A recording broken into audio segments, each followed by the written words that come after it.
It has been relentless, the stream of people having to flee their homes in Ukraine.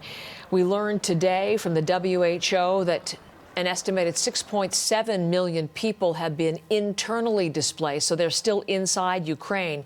But we're also just hearing from the UN. Here's the new number. 2.8 million have fled the country altogether. That number still expected to climb. The expectations 4 to 5 million. I did hear the number 8 million over the weekend, so we'll continue to watch that as more and more Ukrainians have to flee outside the country to safety. And we know that the vast majority so far have gone to Poland, more than 1.5 million people to Poland.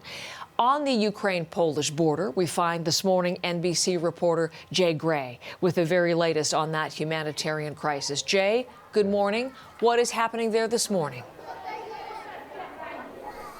Heather, well, we continue to see refugees pouring through this train station, Przemyśl train station, just a couple of miles off of the border here. For many who've moved into Poland, and that's most of those who have escaped, they'll come through this train station trying to get into other areas.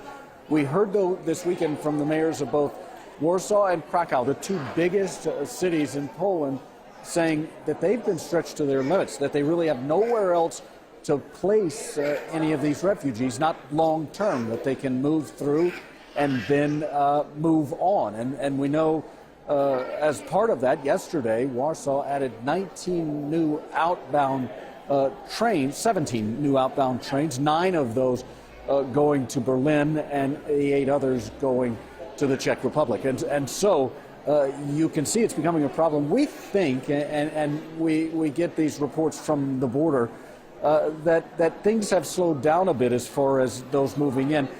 For a couple of reasons. First, there was that initial wave of people that got out as early as they could, but now they're having trouble getting out of the east. A lot of those humanitarian corridors break down, as you well know. A lot of people are penned in by intense fighting and can't make that rush to get out. Now we've seen an attack, though, here in the west, about 20 kilometers from where I am right now, and so we think that we'll continue to see those from the east make that trip, though it's a much more difficult.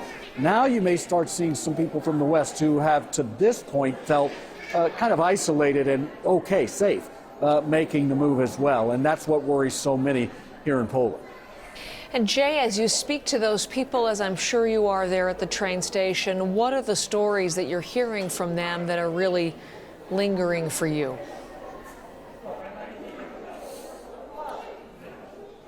Well, remember, many of these people have left behind a loved one who is fighting, and so they don't want to get that far away from the border, Heather. They want to be here in case they can or need to go back. They're afraid if they get too far away, they won't get the information that they need.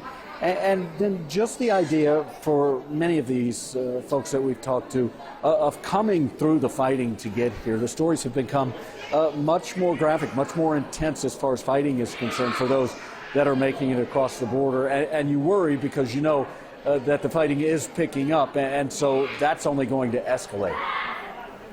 Jay Gray, NBC reporter, we're always privileged to have time with you. Thank you very much, right there near the Ukraine-Poland border.